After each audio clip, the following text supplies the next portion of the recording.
Hi everyone, I am David Brown. I'm glad you could join us for D Brown Consulting's Excel Clinic webinar series. This is a free monthly webinar where we spend about 45 minutes providing answers to specific Excel questions you have asked. Please register for our newsletter on www.dbrownconsulting.net, or you could follow me on Twitter at dbrownanalyst, where I will post reminders on upcoming webinars. So let's get started. We have a lot of exciting stuff to cover today. I will start by introducing D Brown Consulting, the firm sponsoring these webinars, or these free webinars. We will then go straight into solving the Excel questions you sent in for this session. I'll be giving you tips and tricks and best practices for working with Excel as I go on answering the questions. We will conclude with answers to any other question you have from the live audience. A little about me. I'm David Brown, and I'm a founder of D Brown Consulting.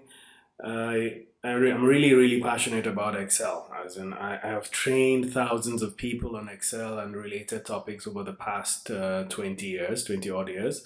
I've also during that time curated over 30 practical finance-based courses, most of which feature Excel in solving one or two problems brought in by participants. I'm also a financial modeler, chartered accountant, financial analyst, and a public speaker. D Brown Consulting was set up about 10 years ago. The firm is focused on providing solutions to client problems in areas of reporting, financial analysis, analytics, restructuring, and fundraising. We also provide payroll outsourcing services and tailored cost facilitation and instructional design. Through providing countless client solutions, we have built up a set of best practices that use technology as a tool and not for its own sake. I say that, I really say that quite strongly, that we use technology as a tool and not for its own sake. In fact, I always say during trainings that training on Excel is not an IT training, it's a productivity training. Therefore, in my opinion, Excel should never be taught by IT guys. It must be taught by experienced users who have unlocked the secrets of using this wonderful tool for solving real-world problems. And that's really what I think. And for this course, the questions that came in, quite a lot of questions came in from you guys. So back to the top 10 questions, and these top 10 questions were how to program the Naira currency symbol, Naira sign, the Naira currency symbol in Excel. How do we show currency instead of dollars, pounds? How do we show them in Naira with a Naira currency sign? How to use VLOOKUP? Joseph asked that. Joseph asked how to use VLOOKUP efficiently. Advanced Excel formulas and functions like index and match. How do we use that? Quite a lot of us asked that. Chinedu wanted to know about creating of linking of combo boxes, list boxes, and other form controls. Many of us asked about developing models in Excel. How do we develop models in Excel? And Victoria asked how to link Excel sheets. You have various Excel sheets. How do you link them? Folu asked how to combine reports into the same table. So something called a union query. How do we do that in Excel? Lots of us asked about pivot table use. And Olaoluwa asked about creating conditional statements. I guess that's if statements, and also maybe how to do a conditional format. Maybe if it's green, if it's above 10 is green, if it's below 10 is red, that kind of stuff. And Meg asked how to create less cumbersome but well put together Excel's presentations. So those are the questions we have asked, and I guess we're going to go straight into it. So we'll go into it by starting with the how to program the Naira currency symbol in Excel. So let's get started. So if you look at this table, as in we have just a list of various revenue figures. And typically what we do is we put a currency sign, we highlight this, I guess we go to format cells, we go to format cells, say number format, all of us know this. So if you go to currency, well, you can see Naira here, can't you? How did I get that there? That's a big problem. How did I get that? But most of us won't see Naira, right? We'll see dollars, pounds, and then we say okay, and we see pounds. So how do you get the Naira symbol in there such that I can just go to home and just click right in the middle here and it's Naira? So how do we do that? Well, the very first thing is we need to find the Naira symbol in the first place. Where is the Naira symbol? How do we get it? And once you get the Naira symbol, obviously we're going to use this symbol a lot of times. So one nice trick is to kind of program something in your computer. So for me, I've programmed NGN. So if I type NGN and enter, it changes to the Naira symbol. Yeah, so how do we do that? How do we get that Naira symbol? By just typing NGN. So that's the first thing we're going to do. How do we get that Naira sign? And then we now tell Excel that anytime you see NGN, please change it to the Naira symbol. So to get the Naira sign, we have to go into insert. It's actually a symbol. So insert symbol. So when I click on symbol, now how do we find the Naira symbol? Most of us usually will have ASCII. ASCII is the default. You're going to have ASCII as the default character coding system. Now, if you come to symbol, how you get the Naira sign is you go to symbol, change the font to Arial. Why Arial? Well, kind of some fonts won't show you the Naira symbol, but Arial definitely will. So change it to Arial. Once you change it to Arial, you come down to the bottom here, and where it says character code and where it says from, change from to Unicode hex. Unicode hex. Once you change it to Unicode hex, you're going to get a subset at the top. You need to go down to that subset and look for currency symbol. Unfortunately, it's not alphabetical. Currency symbol. Once you get currency symbol and it's Arial, you'll find the Naira sign somewhere in there. Where are you, Naira sign? Okay, here we are. You can see the Naira sign there, and the code for the Naira sign is 20A6. 20A6.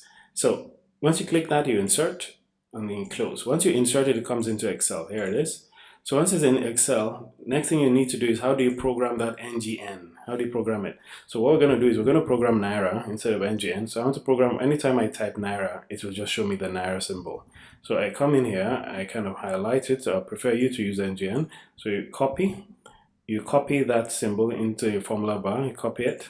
Then you go to Excel options. Excel options is File, then Options.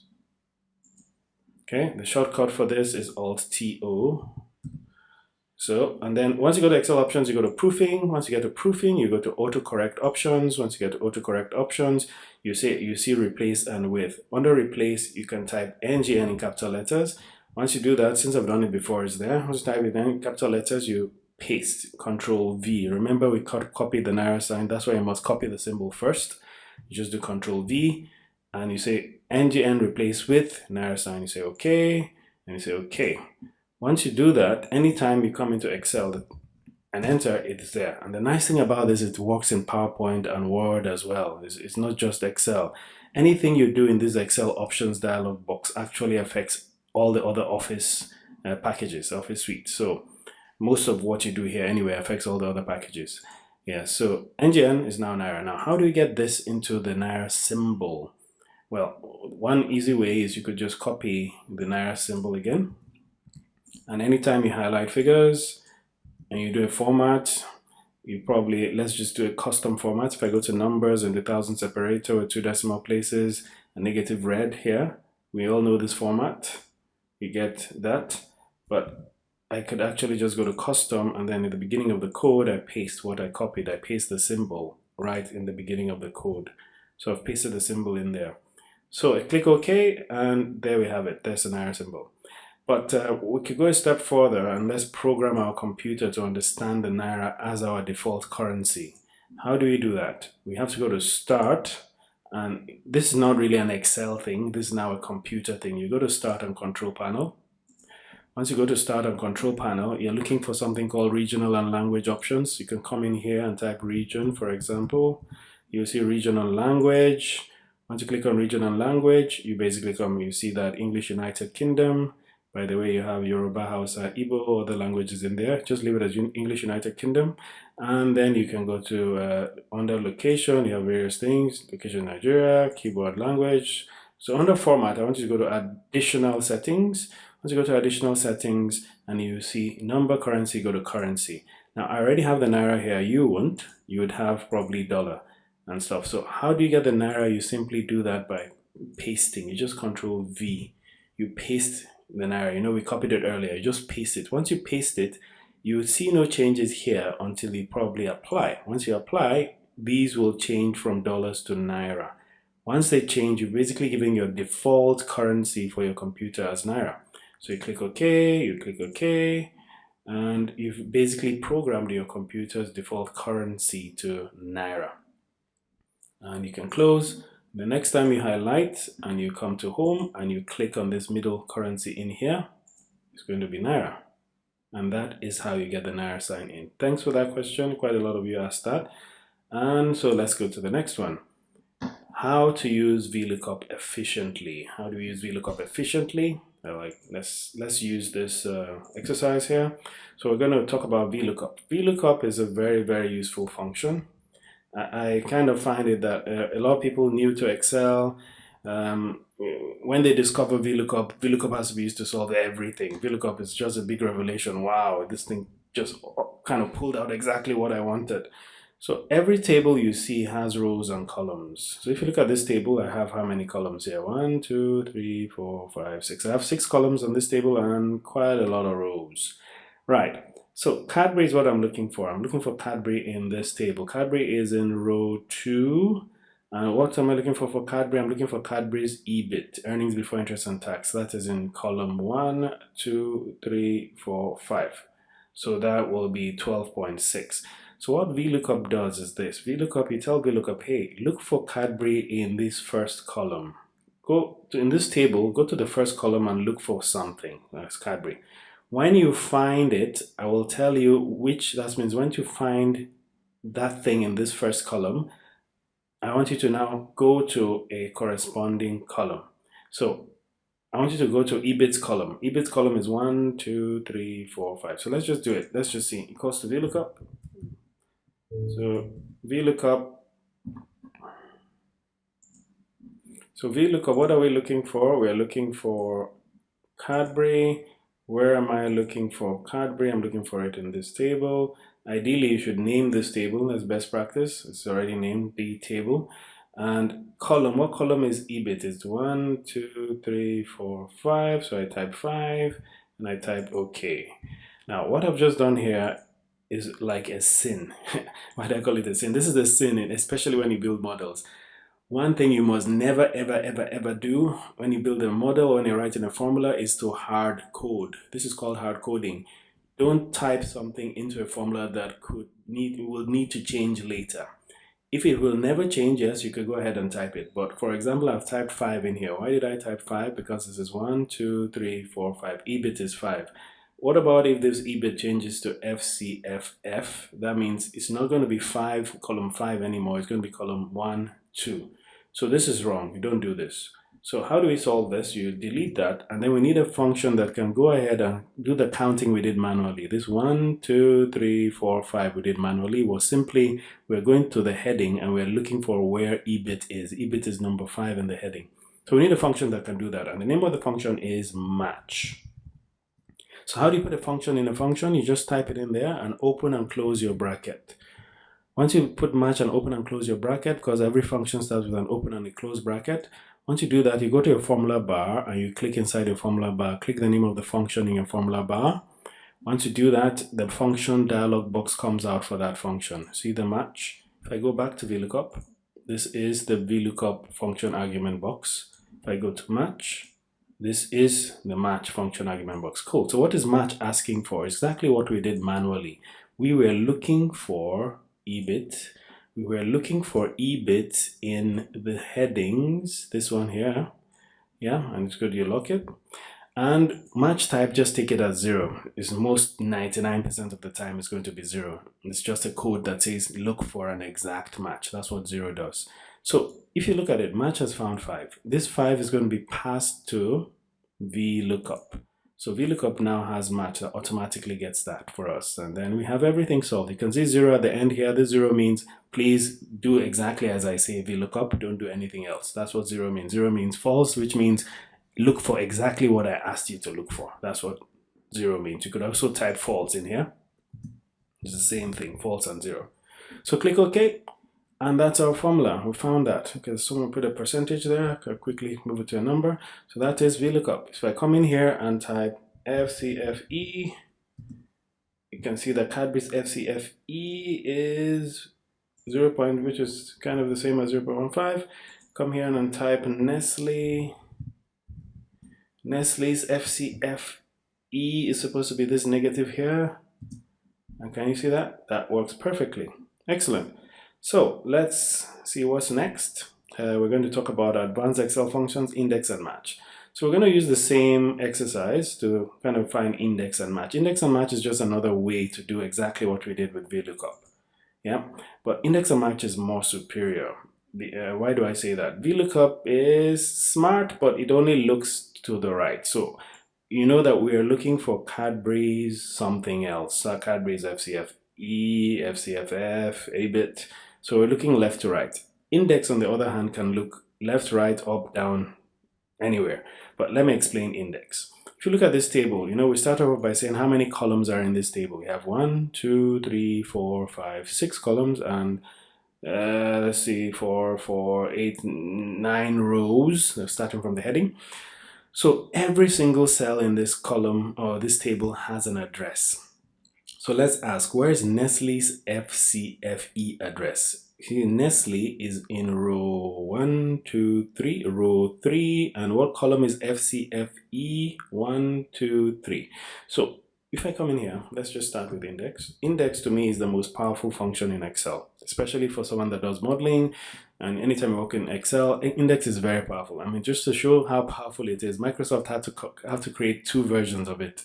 If you look at, if I typed in equals to index and open my bracket, I'll see there are 2 versions. One has array, row, and column. Another one has reference, row, column, and then something called area. Now we're going to use the first variation of index. I won't talk about the second one. You could ask this question maybe in the next webinar. We'll talk about that. So index with a tab, I basically open the first variation. So first variation asks array, row number, column number. Array basically means the entire table we're working with, or the entire table we need to look up. That's array. So that's the table. We called it D table. Now, again, as I said, every single cell in a table has an address. It has a row number and a column number. What is the address for Nestle FCFE? If you come to this table, we look for Nestle. This is row 1, row 2, row 3. Nestle is in row 3. FCFE is in column 1, 2, 3. So it's 3, 3. So if I come here and type 3 and I come here and type 3, that means I need to go to row 3 and column 3. And you will see with an equals to that it finds exactly what we're looking for. But guess what? We've broken one big rule. I know I told you that there's a sin. The sin of the sin of hard coding. So if I go to my FX, you would see that we did 2. We committed the sin twice. 3, 3. No, we shouldn't manually type that, because I mean, what happens when I come here and change this to MTN? Yeah. When I enter, guess what? My VLOOKUP finds the correct thing, 672.14. That's MTN's FCFE. MTN's FCFE is this, isn't it? Yeah. But my index is still getting the old wrong answer, because I mean, I didn't, why is it doing that? Because this is manual. 3, 3. How do you automate it? The same way we automated it in VLOOKUP. We use the match function. So what did I do? I typed match and open and close my bracket, which is one technique of doing it, and I click inside the match box, inside the match in my formula bar. Now this thing, we're back. What am I trying to match?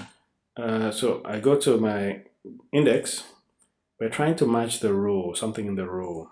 So obviously things in the rows are my companies. I'm trying to match this. So I'm matching this guy, whatever is in this cell, in this whole list here. I'm starting from the top because that's where my table was highlighted from the top. Okay, I'll lock this. Now, what's my match type? Always 0 most of the time, and you can see 5. You're saying that MTN is row 5. That's 1, 2, 3, 4, 5. Cool. I go back to my index. Now this second 3 is basically trying to match FCFE as the third column. Again, we need to use another match. So I go back into a formula bar. So lookup value this time is this. We're looking for this not here anymore. We're looking for it here. Could lock that. And the match type is 0. So I go back to my index, and you'll see that now my index has 2 matches in there, and it's automated, and it's getting the same thing as this. Okay. So if I come in here and I type Dangote, for example, you see that both of them work. I come here and I type EBITDA, and it works fine. Index and match is far more superior than VLOOKUP in my opinion. It's been nice for you to learn index and match. All right, so let's move on to the next question. Creation and linking of combo and lists in and others, combo boxes and list boxes and others. Now, a very good useful tool for a combo box and list box is when you're creating a dashboard. So creating and linking of combo boxes, list boxes, and others. What's the combo box and list box? Well, let's quickly go to an exercise that we could use. So I have this data here. Yeah, I have comparison chart with multiple data sources. If I scroll down, we can see all sorts of errors here. Let's just delete that. Let's delete all this. Okay, so if you look at the data here, we have new retirement savings accounts, sign-ups per state. Okay, so we have all these states in Nigeria, and we're saying Adamawa states had 4,573 retirement savings accounts in 1998. Anyway, so this data doesn't look that interesting right now. It would be nice to create a chart. But I mean, a chart with all these states is kind of too much. So we could create a chart that just changes one state at a time. Right, so how do we do that? What's the methodology? Well, the thing we would like to do is create a list box that kind of changes the chart. So a box that basically tells us which state we want to model. So this could be state 1, 2, 3. We need to give them numbers, like a list. So I could come here and just say, okay, I want to switch between states. All right, so I click on that. I want to switch between states, but let's come in here. Let's use this table as our chart table. So I'll just come in here and say, okay, what states am I looking at? Let's even do like a state average, and then let's do a country average. Anytime you build a chart, best practice is you must show context in your charts.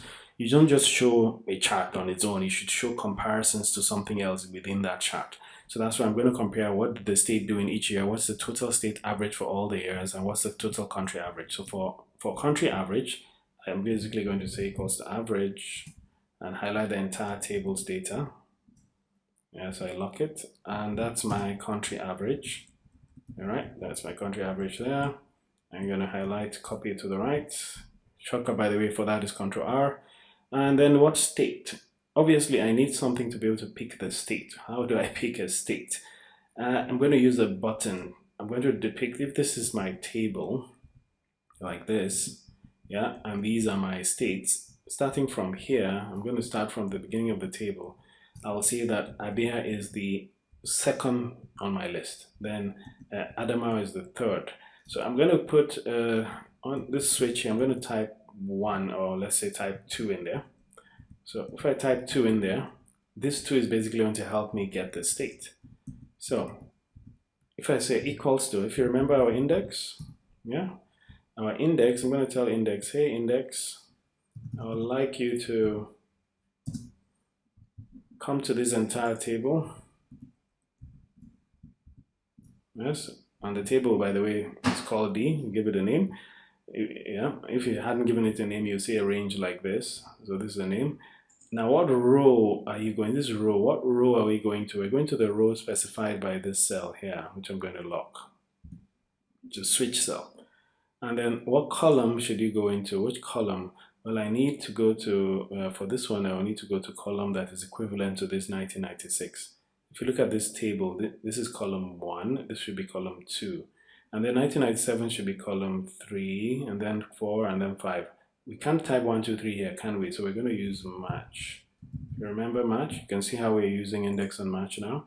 Lookup array, so what I'm looking for is exactly this 1996. Where am I looking for it? I'm looking for it in this heading here. And we've called it H. All these names, this should have been named first. You should name your table, you should name your heading, you should give them names. If you hadn't given it a name, we'll see something like this, and we need to press F4 to lock it. It's always best practice to name what it is you want to use. So highlight that. And then match type is 0. Then I can go back to index. Let's have a look. So everything seems good. Click OK. This is for ABIA state. Now, it would be nice to know that this is ABIA state, so I'm going to write a formula in here as well. I'm going to write a formula so we know what state it is we're looking at. So what state am I looking at? First of all, these are all my states starting from here to the top to the bottom. And then my row it should go to is going to be based on this control here, and my column is 0. All right. Okay, and no, my column is not 0, my column is the first column, because that's first column, say okay. So that's our bare state. Now if I change this to 3, you'll see that's Adamawa state. Excellent, right? Adamawa, so things change with this cell. So any state you want to see, it kind of changes with that. All right, so this is done. I highlight this and take it right, Ctrl R, and then I could do it equals to average of this 4, and I basically have my data. Now why did I do all this? Why did I go to all this trouble?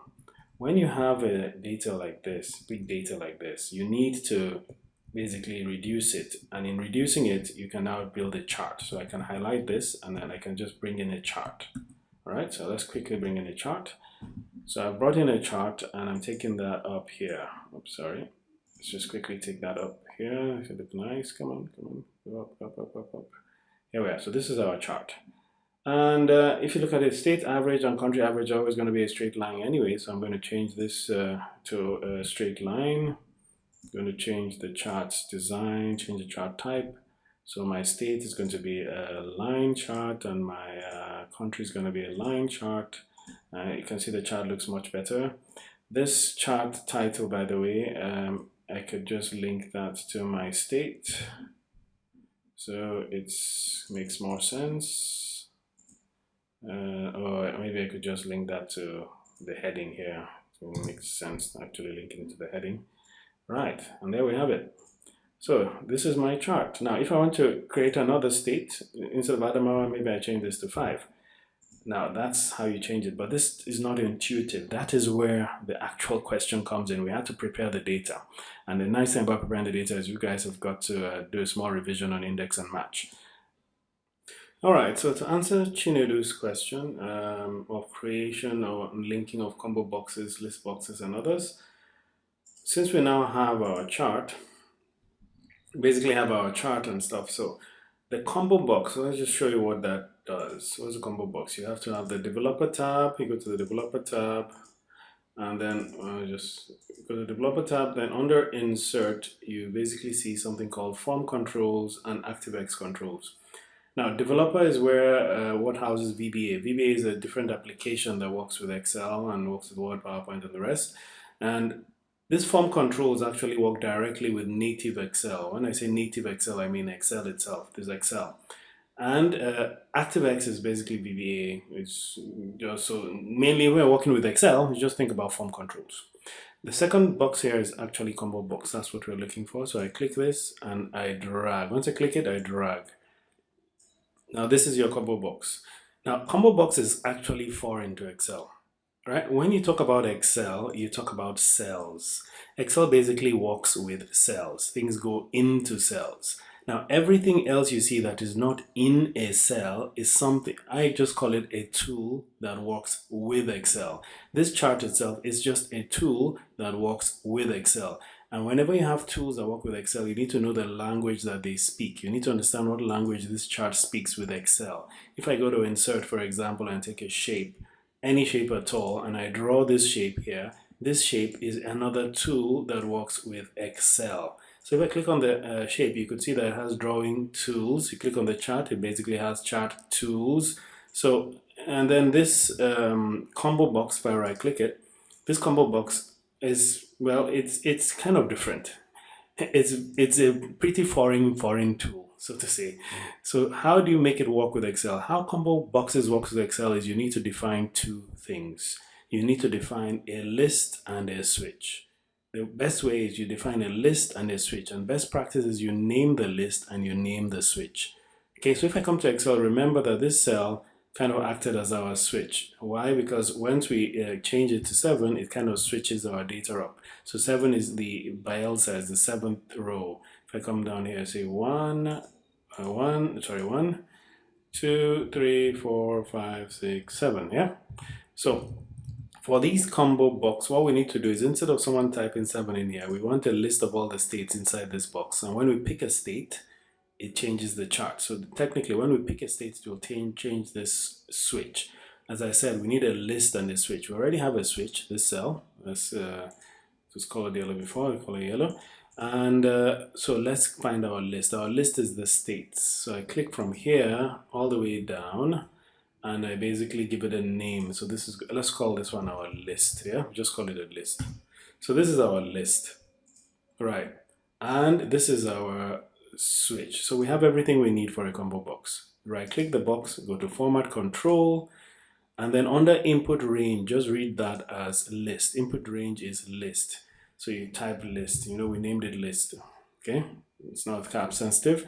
Your cell link is your switch. We named it switch. So we named it switch. So we have a list and a switch. Click OK. A reference is not valid. Okay, switch. What did we call? Did we call it switch? Let's cancel. Let me check what I called it. Okay, I haven't named it. Okay, it wasn't named, so let's quickly call it switch. Okay, we have a list and a switch now. So right click, format. Our input range is our list, and our cell link is our switch. Oops, yeah, switch. Click OK. Now, if you click out, you click on the drop down and then you see that. Now, if I pick Adamawa, Adamawa is saying it's 2. Is it really 2? Let's check. Can you see there's a problem here? I've picked Adamawa and I'm seeing Abia. Yeah? What's the issue? The issue is basically Adamawa on our list here. Adamawa is number 2. But really, if you come here, you're starting from here. This is 1 and this is 2. So it's not counting exactly right. It's starting the count from here, but our list starts from here. It's very easy to solve that problem. You can come into Abia, for example, here. And if you remember the index, if I check my index, so my index basically has my array, which is looking from 37, and then my row number is my switch, which is 2. But technically, I need to add 1 to that list, plus 1.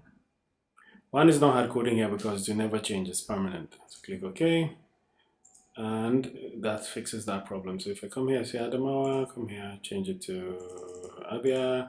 It's 1, but it's adding 1 to it. Oh, Abia, it seems very strange, doesn't it? Abia, let's check. So something is up here.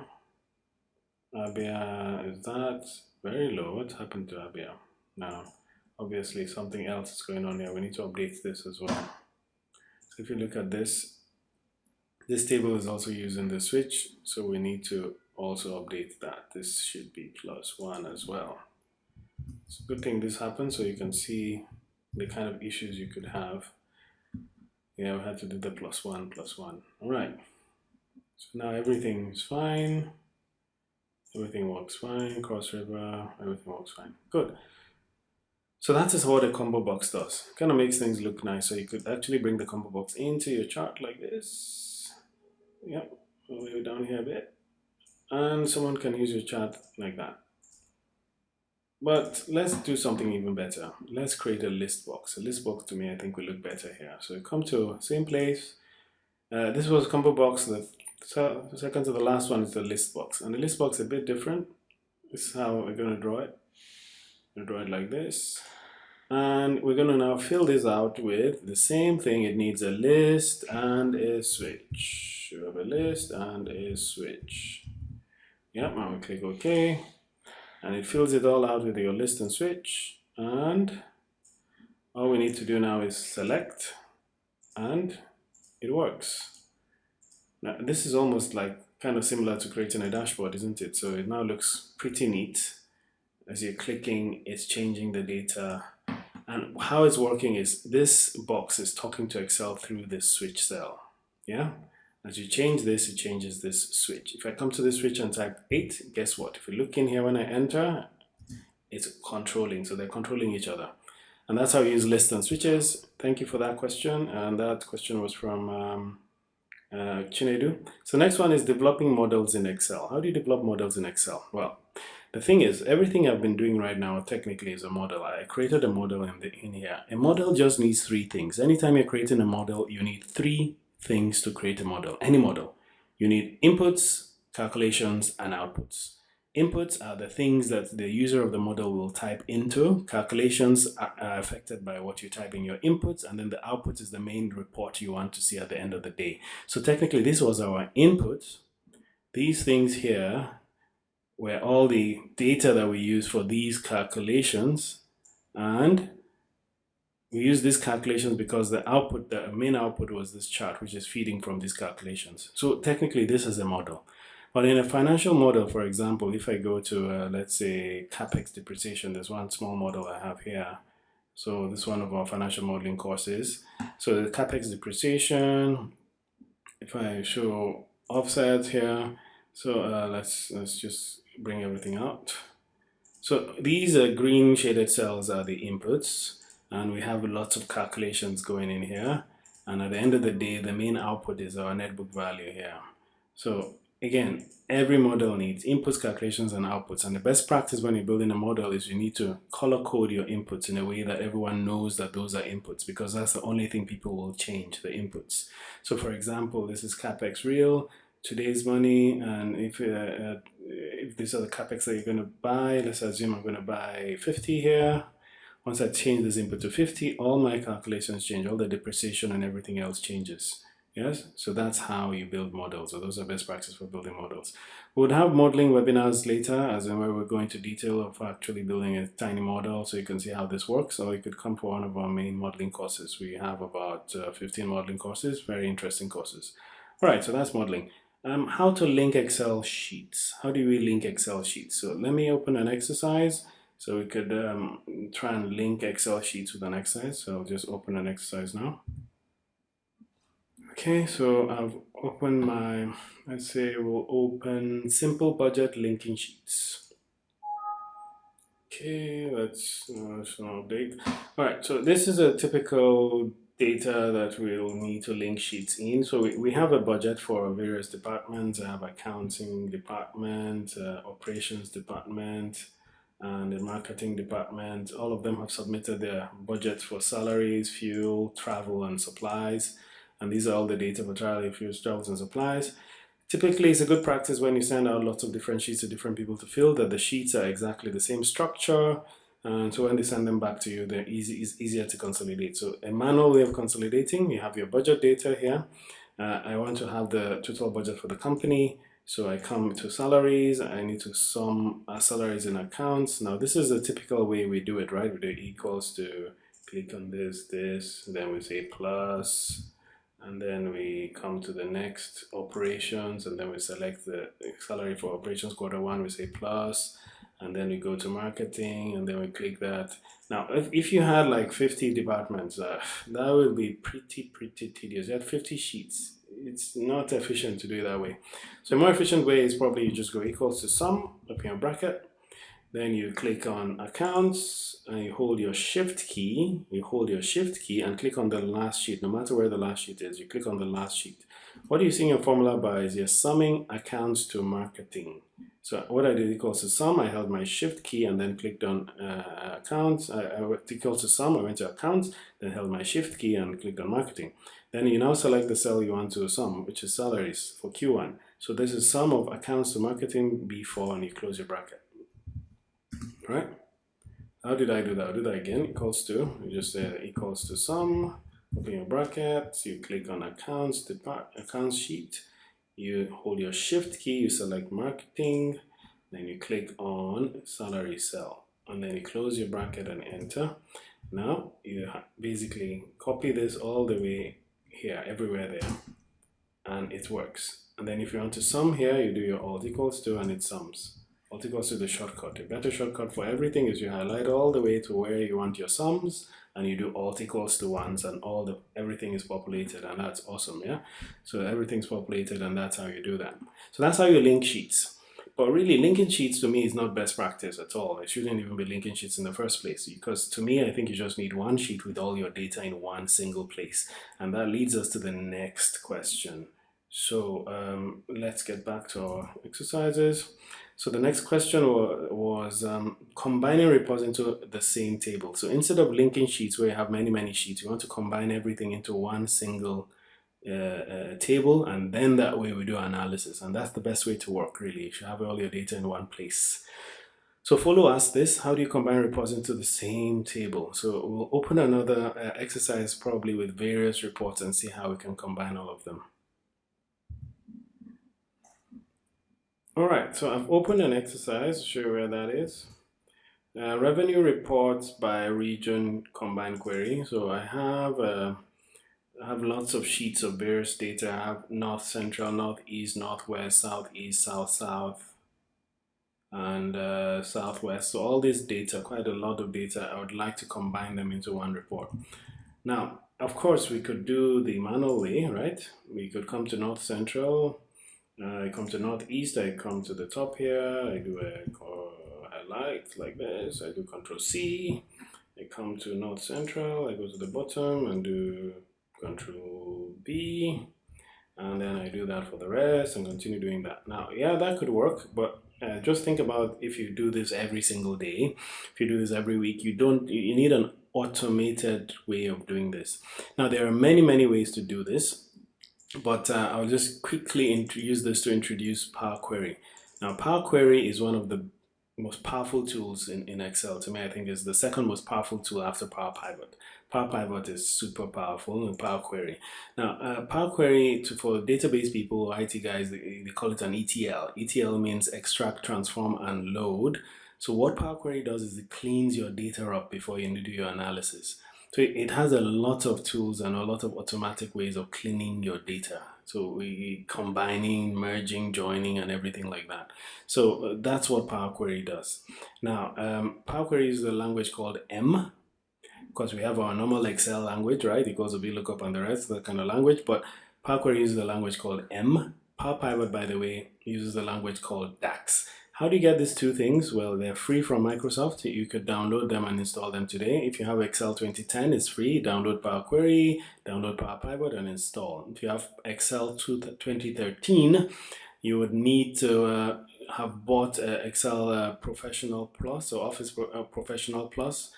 That comes with Power Pivot. Then you download Power Query and install. If you have Excel 2016, you already have Power Query and Power Pivot already pre-installed. So that's how it works. Now, so to use Power Query, one of the first things you should do is convert all these tables. If they're all in Excel, convert them to tables. That's the key thing you should do. Convert them to tables, and then we're going to do queries for each and every one of these. So we're going to generate queries for North Central, Northeast, Northwest, Southeast, Southwest, and then we'll now combine the queries. So, okay, let's just jump into it. Go to Power Query. We're going to say, okay, our query is from a table. Let's just say this query is from a table. This is the table. It says this is where a table is. I say, okay. Okay, so this is my first query. I just need to generate a query. This is one way of doing it, all right? And this is your Power Query dialog box, all right? So Power Query dialog box, and a lot of us maybe have never seen this before. Don't be intimidated. I'm not going to do anything complex here. You go to one of our advanced webinars to see how to really use this wonderful tool. But all I did is come to Power Query and then clicked on from table. My query is coming from this table. So what it did, it brought out the Power Query editor. And all we're going to do here is rename this. I'm going to call this North Central. All right. And that's it. I'm just going to load. All right. Load and close. What it's going to do is now going to create a query. Right now, that North Central could have been in another workbook, or I could go and log on to another file and do it, but we're just saying that everything is in one place. Let's just call this Q1 or query 1, right? So I'll do that also for everything. So I go to Northeast, I'll go to Power Query, and I'll say from table. So I'm going to pull this query out as well. This is Northeast. So exactly the same thing. I'm just creating queries. Northeast, yeah. Load this one. This is query 2. Now, we're technically building a template. That's what we're doing. We're building a template. That's what we are. So this is northwest, so let's go to Power Query. So I'll quickly load all the rest. There's a northwest. It's Power Query, Power Query, Power Query from table. Okay. Okay, it's northwest. Northwest. Let's load this one. It's good practice. I'll just call this query 3 and go to southeast. And I'm going to go to Power Query and load this one as well. This, by all means, this is not the only way to do this. I'm just using this to explain Power Query a bit, and then you'll see how we're going to combine all these things together into one. So southeast, load.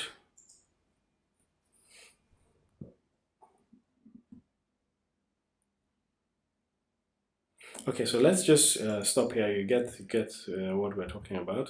This is query 4. So let's just combine the 4 queries. Yeah. So how do we now combine them into one single workbook? So what we'll do is we'll just create another query. So I'll go to Power Query. This time around, I'm going to create a query based on a code. I'm going to use a code to create the query. So we'll come to Power Query. I'm not doing from files and everything. I'm going to use M. I'm going to use the new language for Power Query called M to do this. So from other sources, I come down to the end and say blank query. So this is my blank query. So this has nothing in it or anything. I'll just go to the advanced editor itself. So this is blank query. Yeah. And I'll go to the advanced editor. And in here, I'm going to explain what this is and we're going to write it. All right, so we have let, you have a source, you have in, and then a source. So let something in. That's how I like to look at it. So what are we letting into this query? We're saying, okay, the source is, if you remember, we created a table with north, central, northeast, northwest, southeast. I think we stopped at southeast. So all I do here is come to the source. Now, when you're typing queries in M, you have to be, it's very case sensitive. One important thing is it's case sensitive. So what I'm saying here is I want the source to be a table dot combine. That means I'm combining tables, right? Dot combine, open my bracket and I put a curly bracket here because I'm going to put all the tables in there. So I have north central, I have northeast, I have northwest, so I'm combining these queries. Yeah, I think that's where I stop. So I'm going to stop there. Oops, sorry. And close my bracket. So really that's all I need to do because I already have these queries set. Now if I had done all of them, I'll just put the rest there. So let source combine. Now if I click done, this is the query, and then look at this query. This query basically has combined everything. What is done, I'm going to load it and you'll see it in Excel. It has combined, this has combined everything in. So I come to close. It's going to create a 5th query for me, and this query basically has, if you can look at it, it's loading. Yeah, and this is everything. So this is this combined with this, combined with this, and combined with that, and that's, you can see 25,967 rows loaded. All right, and that's how you combine. So that answers Foley's question about combining. So that's how to combine reports into the same table. I just used Power Query.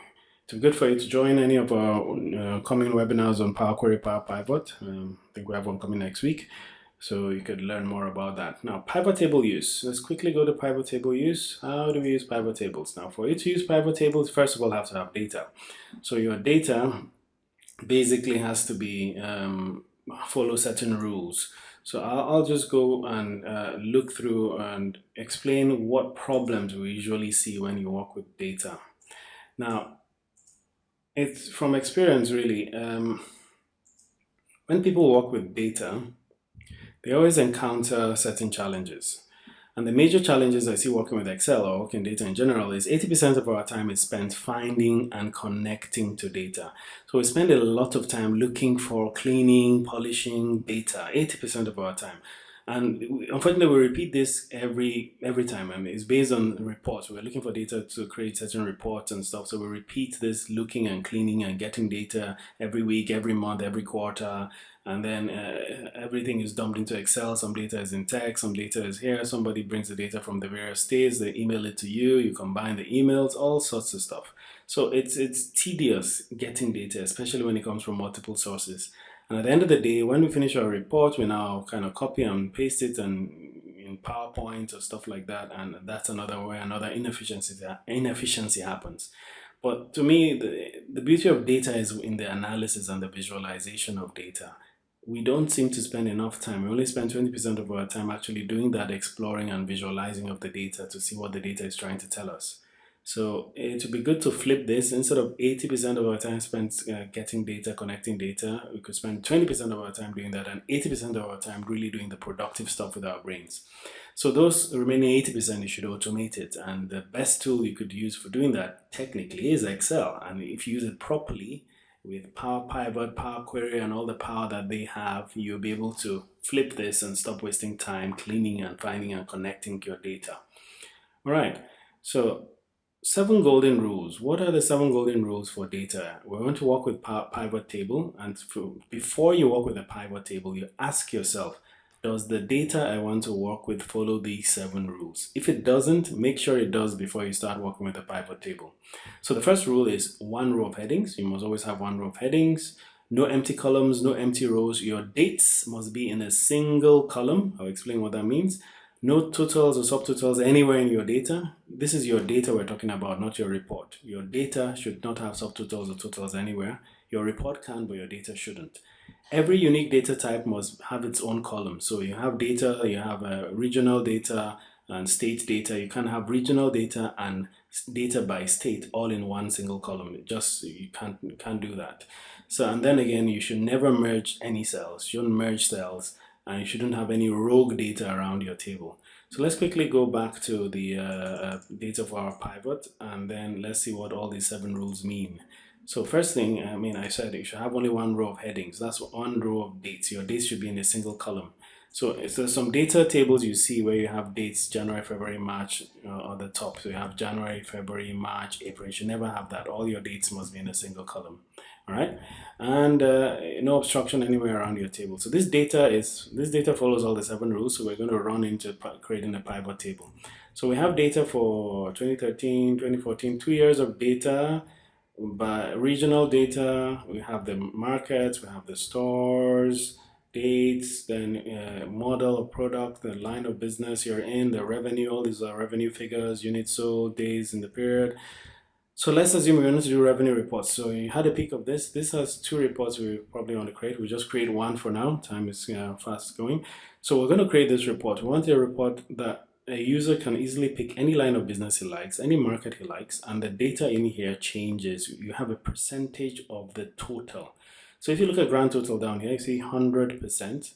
So we're saying here that this cell, Northeast product model 3002P, contributed 7.26% of the entire production for the company. So 7.26% of revenue came from this particular model for Northeast. When I look at the totals here, you can see that 35% of the company's production or revenue total came from this particular model. So how do you build this? When you're building pivot tables, one key thing you need to understand is where things are or where things should be in your pivot table. There are really 4 places things can be in a pivot table.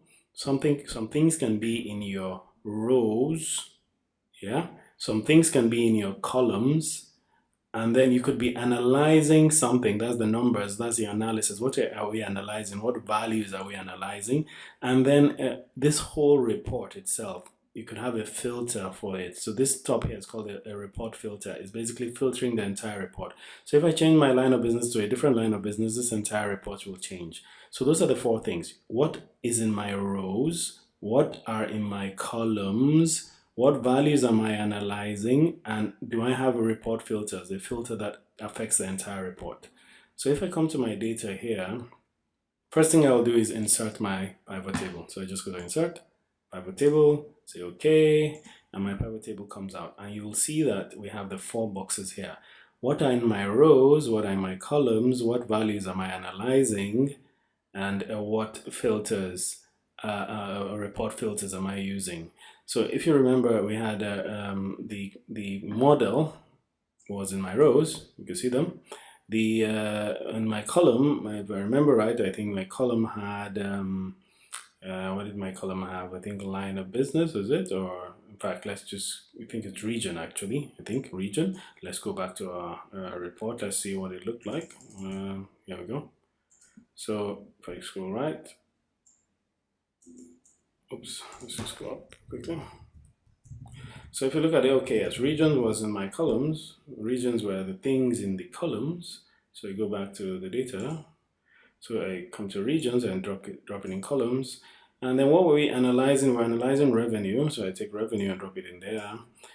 Unfortunately, revenue comes in as revenue, but the analysis there was percentage of the total revenue.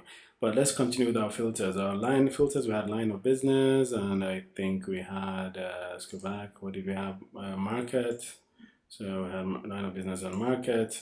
And we're almost there. So if I come here and change my line of business to printer sales, this is the entire production for printer sales. I guess printer is just that product. So I'll leave it as all. And here we need to now change this to a percentage. I can close this and close this. So how do we change this? You just right click your data and you go to filters. So you're going to show value as. What are we showing the value as? It said no calculation. We want a calculation, one percentage of grand total. And that's basically how you get the report, as simple as that. And this report, if you want to do it manually, it takes a while. This is pivot table, and that's how powerful pivot tables are. All right, so we're done with pivot tables. Let's quickly see if we have time to do any other ones. Let's go to our menu. Creating conditional statements. Okay, we kind of talk creating less cumbersome to put together Excel presentations. Well, generally, we've seen how to create less cumbersome put together Excel presentations. One, you need to combine data effectively, combine data so that once you combine the data into one, then you can do like stuff like we did with pivot table. So you have one data, which is one query that brings in all the data together. Then use a pivot table to do your reports. And based on that, you have a far more efficient template.